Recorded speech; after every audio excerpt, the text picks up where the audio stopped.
You mean the organization better, normal? Topical. Yeah. I don't know what's some. Chronological.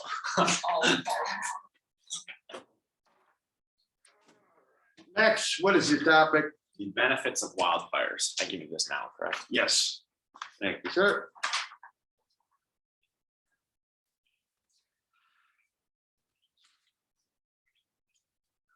Actually listened to the news on the radio this morning on the way in, and they had a story about this. Interesting. Clock. Okay. Audience, are you ready? Yes.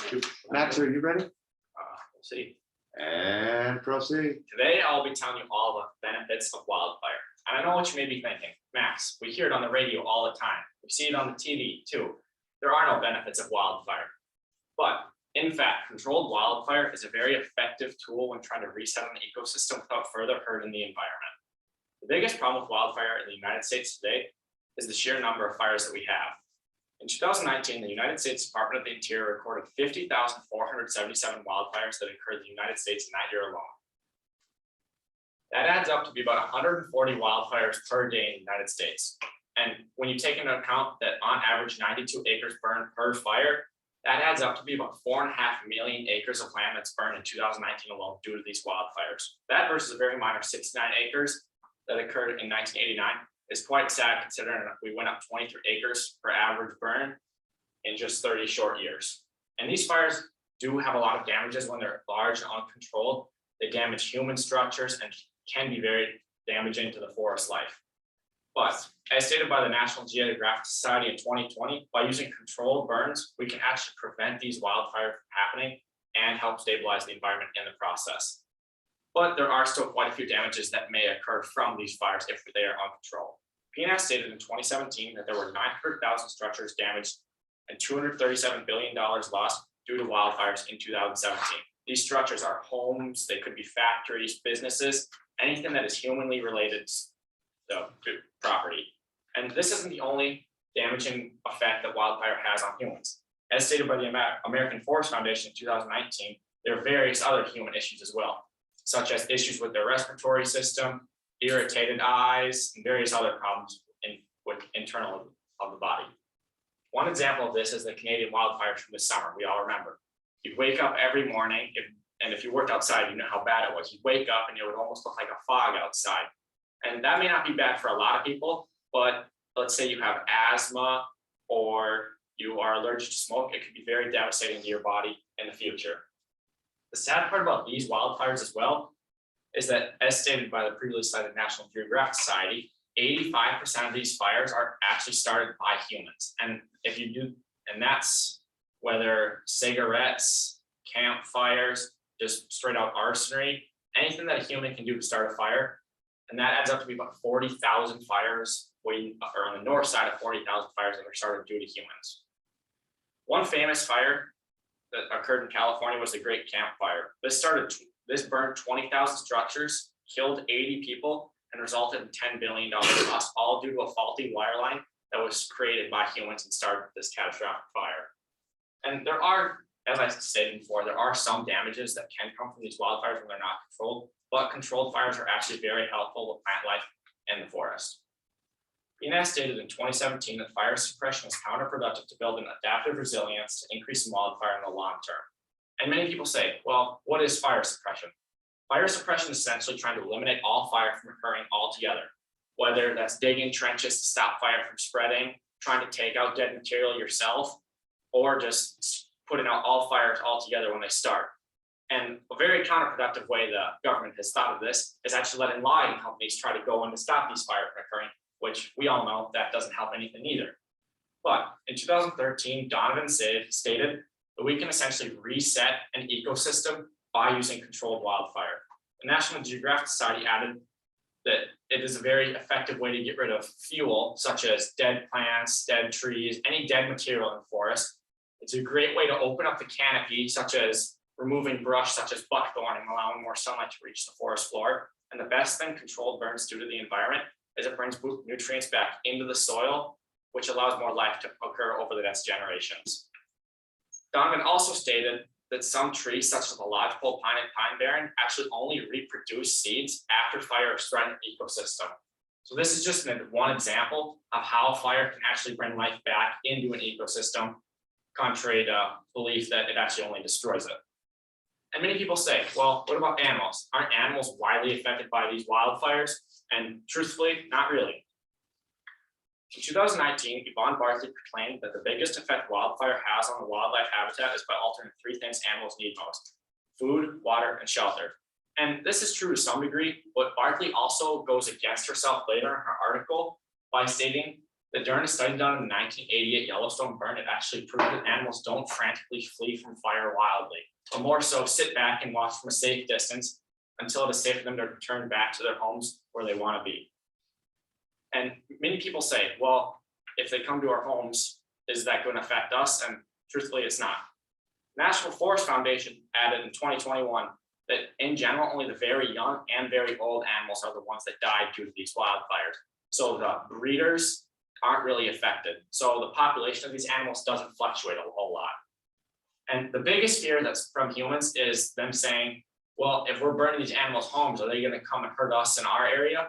And truthfully, like, they're not. Like I stated before, if a wild animal does come into a human populated area, they're only looking for a place that's safe for them before they can return back to the home where they would like to be.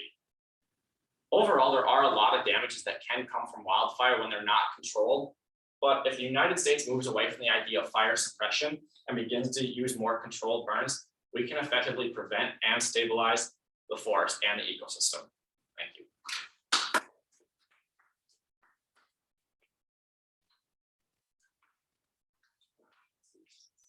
55901.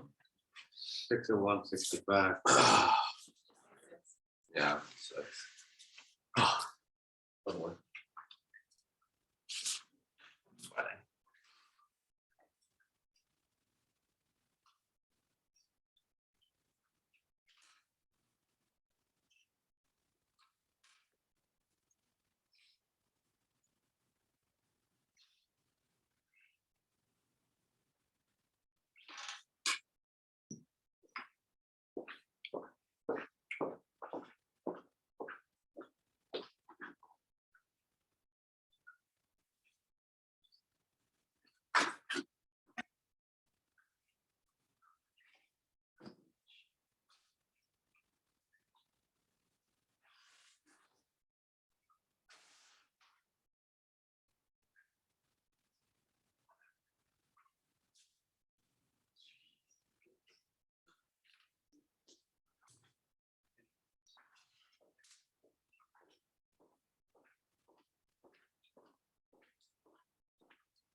What's that? It's a half done. Yeah, that's right. Matt, how many sources ACQ Yeah, have? 7. Seven, but you did the previous. He did. Yeah, I did a few several times. I did the National Geographic Society like 3 times, but like in total there were 7 different ones. I had 12 citations overall, if you count the ones that I did. I did you read the it. PNAS and National Geographic Society a couple times. Right. And then that one gal who was saying one thing that came back. Yvonne Barkley. Yeah.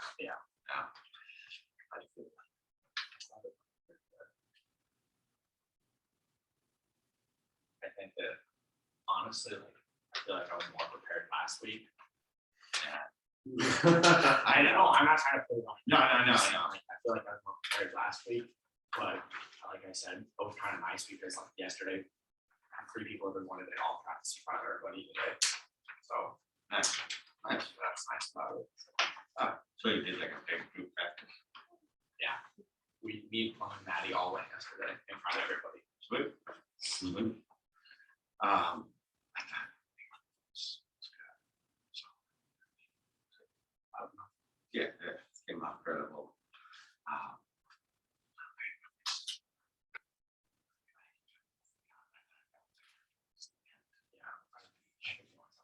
started that move right over there.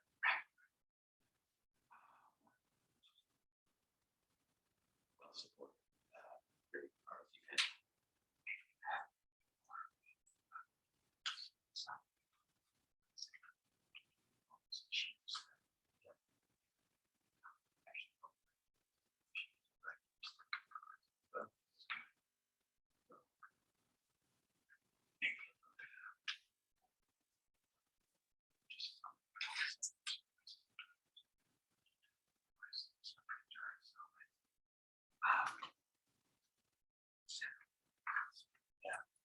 not a big deal though.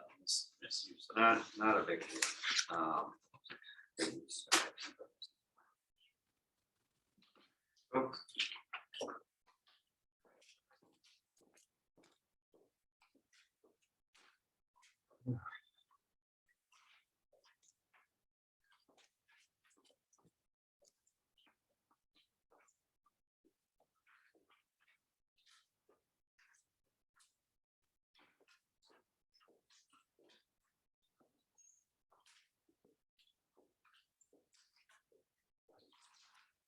You got my Canadian see in the background.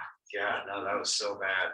Yeah, I was doing a lot of outdoor activities during that time. I remember when that first happened, we were out pulling weeds and every morning with the dots smells so good out here. Then by the end of the day, all of our eyes would be irritated. I remember I got up and I looked outside and It's it's like, like, oh, it's it's foggy out. And I go outside and take a deep breath of fog. I went, It's not fog. I was in the last one that happened. I never got to Didn't experience have to it. do that. Oh, it was so nice. You're going out to the field and you did it, and it's like, whoa, being in the cornfield actually clears up my breathing when I'm allergic to it. Weird. I lived about 45 minutes away from Yellowstone, from that Yellowstone '89 fire. I remember that. I'm allergic to corn pop. My entire job is corn pop. Oh, really? You could really relate to that one, then. So like a night there. Oh, yeah. Yep. Lovely. That's better for regular.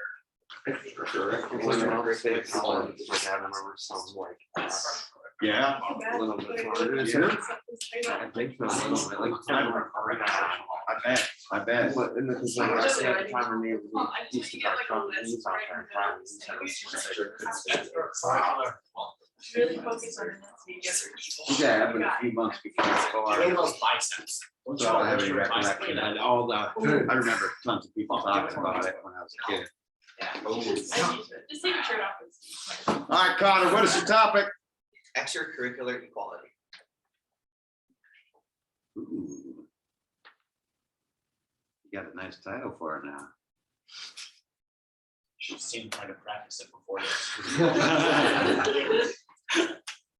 Hey, that's fine, that's fine. You see your title. All right. Wants to respond. So you can see the time. Oh, sure.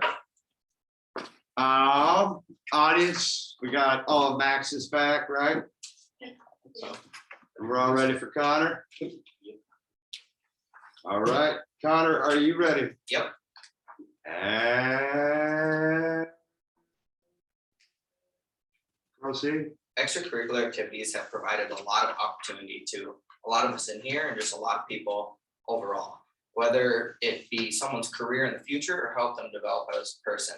Some people have taken it, whether it be band, choir, theater, art, athletics. Some people can turn it into a career, like I say.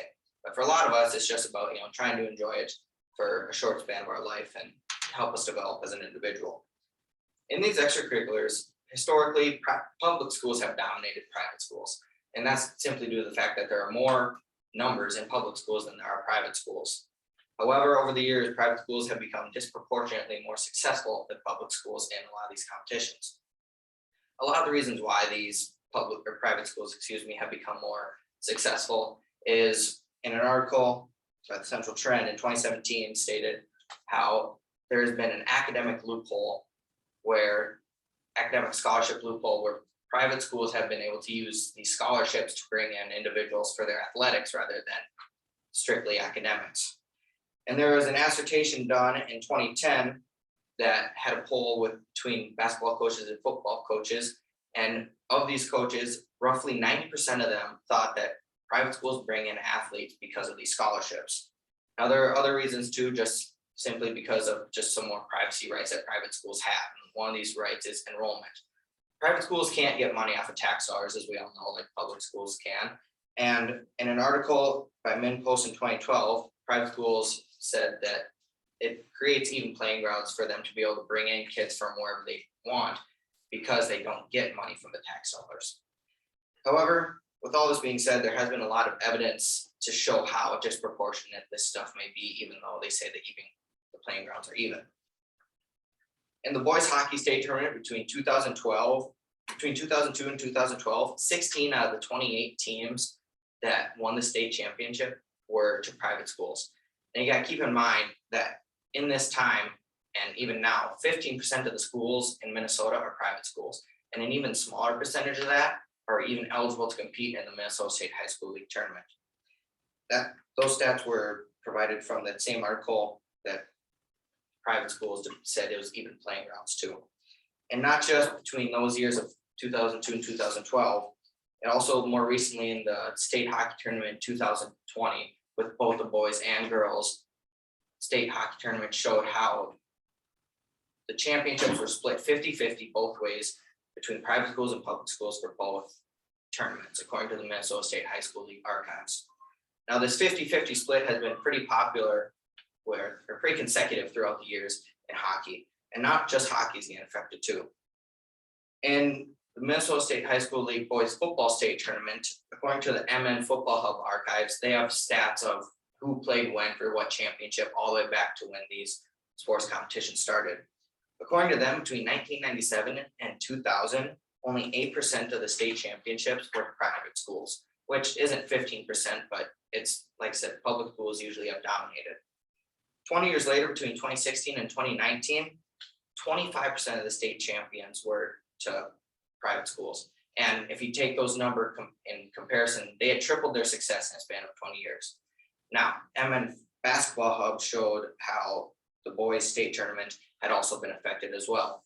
Between 1997 and 2000, nearly 19% of the state champions were to private schools for the boys basketball state tournament, which is roughly close to 15%. Not perfect, but nothing ever is. Again, jump 20 years later, between 2017 and 2019, 44% of the state champions were to private schools in the boys basketball state tournament. Now, there have also been other quote unquote non-popular sports that have also been affected. According to an article by WCCO in 2013, done in 2013, it said that 7 out of 10 past state champions for the boys soccer state tournament were to private schools. So in a 10-year span, private schools had won 70%. And when this article was written in 2013, the last public school that won the Class A boys tennis state tournament between 1995 and 2013, there had been no public school state championship in the Class A boys tennis tournament. So that's a span of, again, almost 20 years of just dominance by a private school in these competitions. Now, there's been a lot of ideas on how can we make these playing grounds a lot more even. And there's been ideas of a multiplier, which the central trend in 2017 had an idea of, or possibly a separate class in general for these private schools, which is the same article by Min Post in 2012. That's the same article that talked about the hockey state tournament dominating by private schools. Now, the multiplier would work simply if a private school had enrolled 1,000 kids, maybe they would have to compete in the class that has 1,500 kids enrolled, or whatever number we may choose that we think is best fit for our state. Where the other article that wants a separate class in general thinks that a whole separate class would be best overall. And quite honestly, I think that'd be the best overall too, because it gives the best man wins for private schools and the best man wins for public schools as well. And it simply works just like other classes do now, where you can intermix playing competitions during the regular season, but when it comes to playoff time, they have their own bracket where there's no more controversy of what's fair versus what not, and the best man can win for what opportunities is given to them. Overall, no one is trying to take away from private schools' rights, and no one wants to take away their privacies and stuff like that. People have just been advocating for more athletic equality for our students and our coaches and everyone else involved in these extracurriculars. Thank you.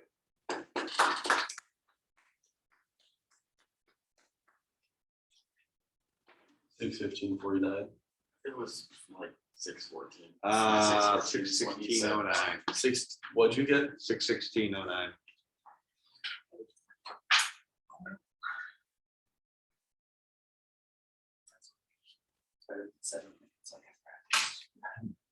Yeah.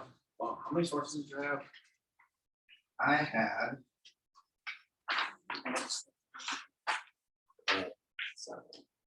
seven. use a couple times. I did, and the one I kind of threw it off was the no, the Minnesota State High School League one. For Yeah. boys and girls, those were two separate sources. So. Interesting.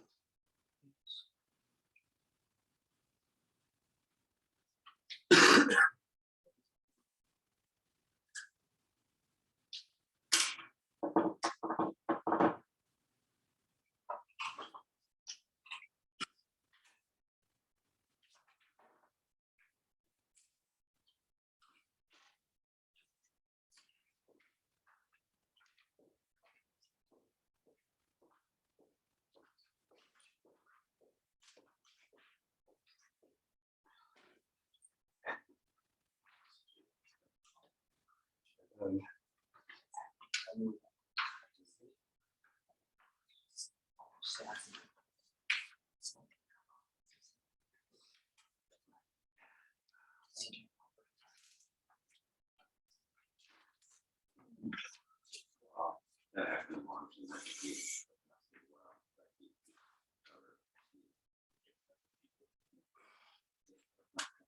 That was the problem. I pretty much.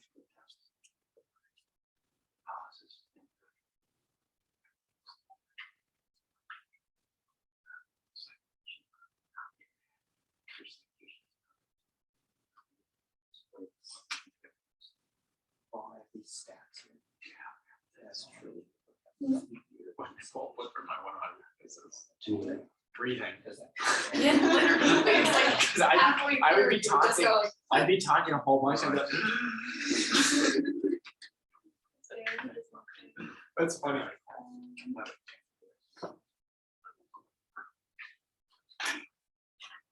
Every single one of my weaknesses, stumbling, your breath, breathing. It's cool. You know.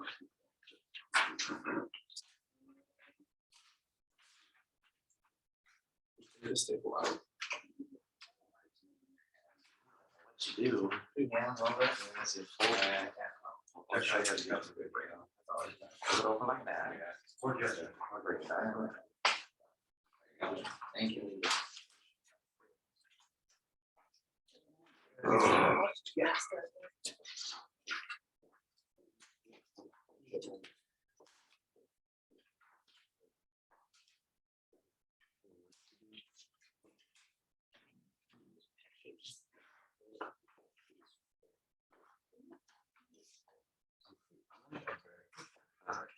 Me too.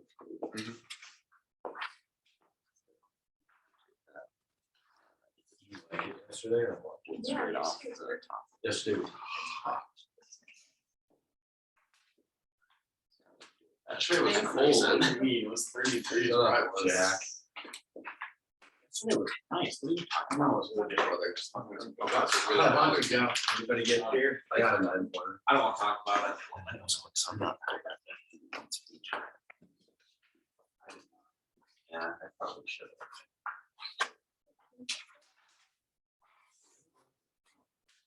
Right, so when I party, like, oh, I know exactly what you're talking about. Yeah, it's 2.5 to a block. It was pulled up on that shit. I don't want to talk about what happened to me.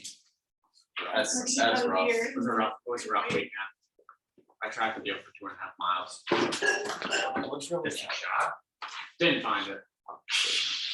At least I'm all kind the of. trail all night long. I don't think it died. I had to shoot through a bunch of stuff. I'm pretty sure I smoked right behind her. Didn't die, die, I just just got more thuggish. Mine's gonna get to deer with the arrow, but- You know what is cool though? So one of the people we all met shot a 10-pointer. We found an arrow in its neck. And we talked to a guy, and he's the one who actually shot it that Friday previous. And when we were gutting the deer, or when we were cleaning it, we were going through its ribs, right? Like cleaning its torso pretty much. We found the broadhead in the ribs of this deer, and this deer was fine. We just walked around with a broadhead in his rib cage. Wow. And an arrow in his neck. It's a It tough was deer. unreal. It was one of the coolest I've ever seen. I had this little cats just randomly. Cats, like 4 barn cats from like 2 miles away. Alright, sorry to get you all off topic. Let's get back to it. Nice jeans. You're professional. Thank you. Madie, what is the topic? On the ethics of designer babies.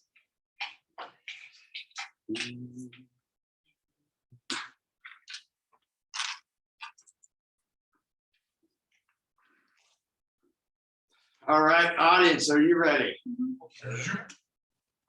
Madie, are you ready? Yes, I am. And proceed. In a world that is making constant medical and technological advancements, it can be difficult to discern where to draw lines when ethical concerns are evoked. A topic that has been brought to many bioethicists in recent years has been that of the creation of designer babies. That is, babies whose genomes have been edited or selectively chosen for certain benefits or qualities they may have. And even though the technologies to produce these children is available to us, it is entirely unethical to do so. And today I will be telling you why it is unethical to be creating these children, a brief history of children that have been created thus far, and some possible solutions so these children don't actually have to be created in the future. So as summarized in an article by Asnar in 2010, Adam Nash was the first designer baby ever created.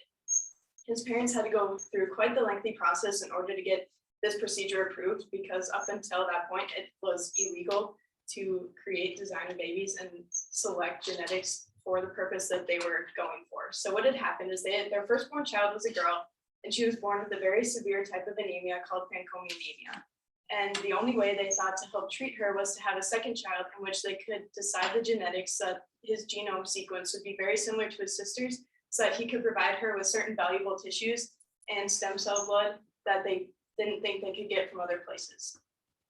So through this process, 33 embryos were used, and only the 33rd, Adam Nash, was successful. So the success rate of this procedure is only around 3%.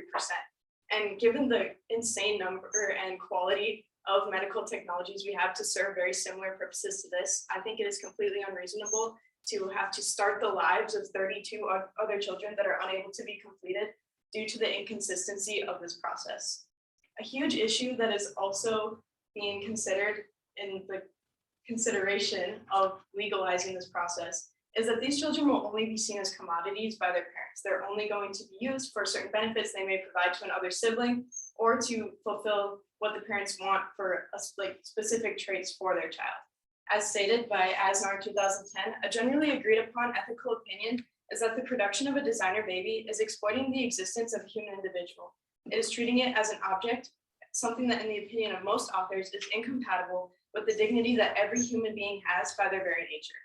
So we're taking away some individualism here and some right to these children to live a free life and have an open future, because their futures are almost being decided before they're born. Now, it is honorable that these parents want to help their firstborn children that have severe medical issues. However, sometimes having a second sibling isn't the answer.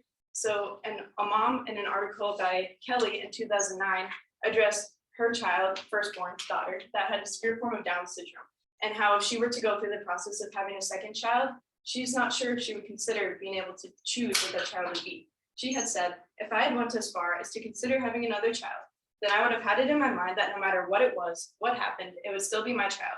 Just like with her, I wouldn't have considered it at all. So this is a firsthand account of a mother that went through the insanely emotionally and financially burdensome task of having to raise a child with such severe medical issues that still doesn't believe in the ethics of the process of choosing the genetics of your child. Another question that has been brought to bioethicists is something that Fordham addressed in a similar article of 2011, where he said, if deaf parents purposely use new genetic technologies to give their child genes for deafness, have the parents harmed the child? Now, this might seem a little crazy, but imagine both parents have been deaf since childbirth. That's all they've known, and they think it's going to be easier to raise a child that has a similar, what we as society call disability, that they do. Now, this can be a little problematic when you decide, well, what's really beneficial and what's something that you shouldn't be giving to children. I mean, that child has a right to an open future, and by making it deaf since childbirth, are you taking away that right? Or is it something that isn't up to us to decide if it's problematic or not as a society? Also, by choosing the genetics of your child, you're setting up parents to have unrealistic expectations of what their child should be. And when you're allowed to choose certain genetics, are you also able to choose athleticism, looks, intelligence? Where do you draw the line? It's hard to tell, and we won't know unless we get there. But as I've said before, it is completely unethical to get there in the first place. As something Ghost said in 2014, you could clone Michael Jordan, but Michael too might want to be an accountant. So no matter how hard you try to make these children everything you want them to be, there is no possible way to give them a straight linear future that is everything you wanted them to be in the first place. And I'm sure you wouldn't want someone to decide your entire future for you either. So why should we be doing it since childbirth to these children that have no say in the matter whatsoever?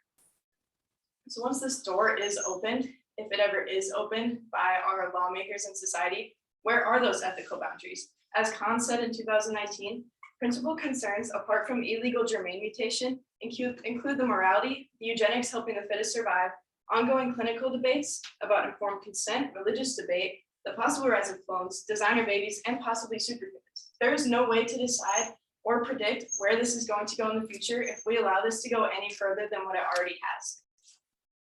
So a big way that we are able to prevent the use of these children or like prevent them from being needed is by using blood banks. Now, as stated by ASNAR, who I have cited before, there are currently 40 blood banks in the world today that actually serve this purpose of storing that umbilical cord blood that is so desperately needed by those parents who have children that are firstborns that are severely impaired by some sort of disease.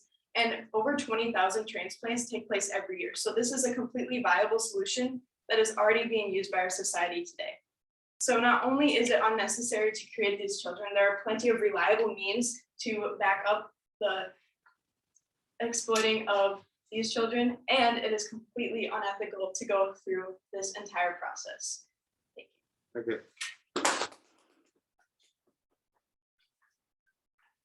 6/17/10. 1927. I did it after the thank you though. So Oh, okay. your 617 might be more accurate. It's gonna happen all these days in the field. No. Just not today, I guess. Yeah, 5, Madie, 6. Well, you cited 5 and one I twice. cited one a couple times, so 6-ish. If you count So it. five different. Five different ones, but Yeah, some it's are- 7. I was about to write my 6th one, I was like, wait, she said that already. I'm gonna leave it just to see if we are